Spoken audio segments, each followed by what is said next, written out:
1954 Topps Ernie Banks rookie and an SGC 9. We've had the pleasure of actually handling this card. This is our second time brokering it. The first time it sold was, maybe must have been 5 or 6 years ago, maybe. At the time, we remembered the card, so I think it's nice when these things come back, because you don't forget a card like this. In our opinion, this may be the best Banks rookie in the world. It's hard to say that there's better copies out there. We'd love to see any of the other 9s stacked up against this. It looks like it came right out of a pack. There was some speculation that it may have come out of a cello pack at some point.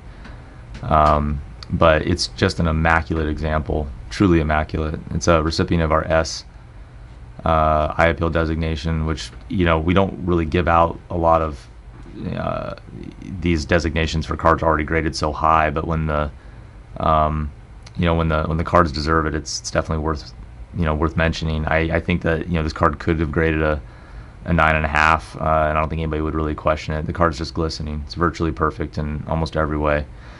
Starting with the centering, something with the Banks rookie that I think isn't always immediately obvious is the centering is defined down here at the bottom half of the card, and so you can see the coloring from his white jersey. You can see how in this case it's dead centered. Sometimes people get confused because they look at like the amount of space here to the side of the action pose or up here at the label. But even this label also, the correct centering would be equal borders on both the right and left and the bottom, and in this case they're as close to perfect as I think anyone could ever hope for. So this is a dead centered card. Pack fresh, the eye appeal's exceptional, the surfaces are immaculate. Everything is just about as good as you could ever hope to see from a card like this, so we're really excited to be featuring it. Try to zoom in on the corners here. They're all exceptionally nice, as we would expect. Almost completely void of chipping or wear of any kind.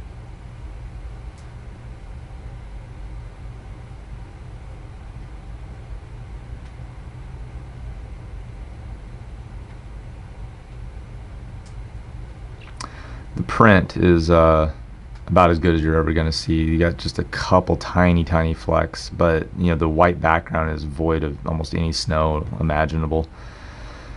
You don't see that very often.